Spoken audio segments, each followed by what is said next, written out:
Do, do, do, do. Team battle.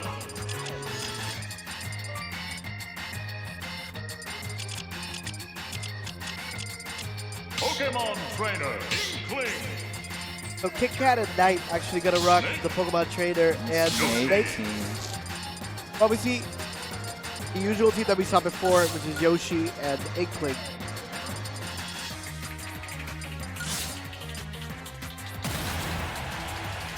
We've already seen how Yoshi and Inkling seem to complement each other well. So it'll be cool to see what Cream Pie and For Pepe manage to do with each other. Starting off the game. Gonna happen between these two. So what do you think we're gonna see right now? Are they gonna? It seems like they're actually staying a lot more closer together, just avoiding the 1v1 situation. Right? Oh wow! Xeon almost managed to hit KitKat all the way up there. That would have definitely been a KO. That was a really good chase down. Surprised KitKat managed to get away. So yeah, Ivysaur just so good at covering the ledge. That F smash goes so far, and the Vine Whip almost taking out EKing. Right now, very, very exciting start to the match. Edge guard situations galore, and EKing knows that that thing is going to get out of the Cypher, but actually connecting. Pretty much an even trade though. Of course, Charizard's survivability, very, very, very high, very heavy character. So when you're using Pokemon Trainer, it's really it's usually a good idea to switch to Charizard in those higher percentages and try to keep yourself alive. They'll actually try to apply more pressure, but Knight actually gets him off. Wow, Charizard just doing so much work right now. Well, we see that Knight was actually a Charizard main back in the previous iteration of Smash. Playing limited right now. What? Dude, that was so cool. Apparently a C4 getting rid of both Charizard and Xeon way up there in the blast zone when he tried the seismic toss. That looked really funny. I wonder if KitKat even did it on purpose or not. But still, really even game right now. Let's see if KitKat can keep himself alive so that they can bring the percentages closer together. The reason why I think it was on purpose, though, is because Knight was already at high percentage. Yeah, he was. And Xeon actually taking, and he was already in his final stock, so that was a good edge guard situation done by Knight as well with the Ivysaur, like I mentioned before. But that's a noggin flogging to the face of Charizard. Yeah, not even Charizard's going to live that one. The noggin flogging is too flogging. Too good. So good, and we continue on to the pressure. So there's a lot of pressure that KitKat and Knight are actually exposing into. Oh man, KitKat a little too ambitious with the up tilts, whiffed a couple, and EKing whipped out the old paintbrush to get rid of him quite quickly. They're taking away EKing's stock, so this is a one-stock situation for each player of this game. Really entertaining match so far, really even. Gonna happen right now, trying to apply more pressure, and he continues to use those rapid jabs. Getting locked in shield with those rapid jabs can be such a bad situation in teams, because then, you know, the shooter's teammate can just come and try to pressure you even further. Mixing him up with the command grabs, trying to go for that up air, making sure they can get rid of this Charizard. Ooh, the pivot grab though, very good punish on Yoshi's landing, and right now all he needs is a strong hit to get rid of Yoshi. I think C4 is already stuck into Yoshi, or maybe it already exploded.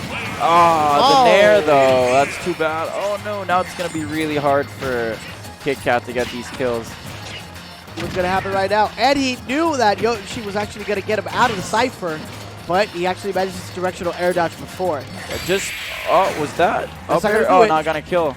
Just, yeah. Snake is a big boy. Oh no, that could have been a punish. EKing just barely whiffed that down smash, and then KitKat could have gotten a quick hit in there.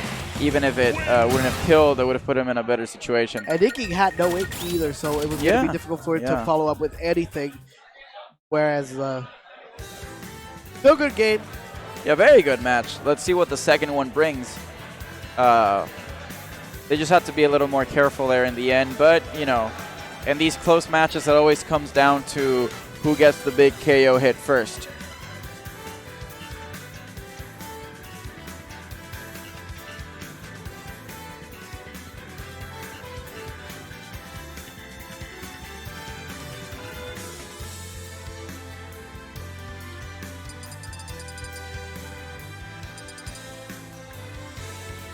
The knight tugging the old goatee for some additional wisdom. Trying to figure out what they can do and what stage they can pick against these two players. And they played a solid game so far. Just need to make a couple of adjustments, make sure that they cover themselves accordingly and what have you. Yeah, Snake can always be such a volatile character. You might get some incredibly flashy plays, but if things don't go your way, it might end up backfiring. So hopefully they'll get the flashy plays going and push it to a third game. We'll see. It was interesting. Battlefield stage, but actually going for the Terry Bogard stage. Getting some really good songs in there by SNK.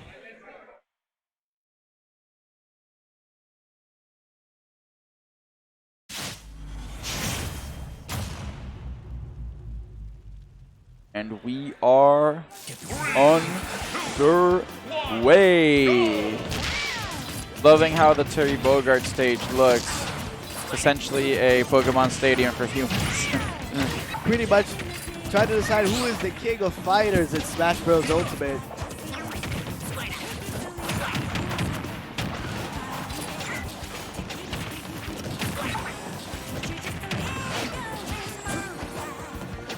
So quickly right now, KitKat is already at 120%. Squirtle taking barely any damage. Wow. Yeah, just too much percentage on KitKat.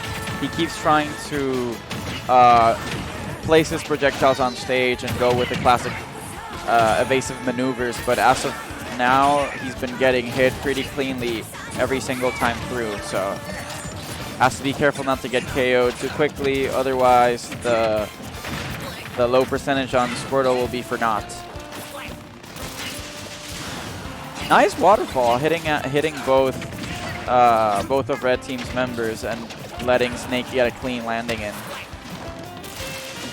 He got recovering safely, even though he got hit by the command grab, but almost killing Xeon as well. I guess that up tilt wasn't quite at the sweet spot, and he spot dodged a little too early. EKing held that forward smash and got the KO. So right now, Red Team with a slight lead. Great punishment by them as well. They continue to apply the pressure, and EKing gets his first stock lost. Yeah, unfortunately, I think that was Xeon's Nair that took out EKing as he was trying to get out of shield, but not much you can do about that. You want to punish the other team, sometimes you gotta be willing to hit your own. So an up tilt actually taking away Xeon's stock. And we see a similar situation that we saw in the first game where high percentage on Charizard and another command grab by Xeon, and then up tilt taking away Charizard all the way up to the unfortunate team KOs, but now both have done one, so I guess the karma is more or less even.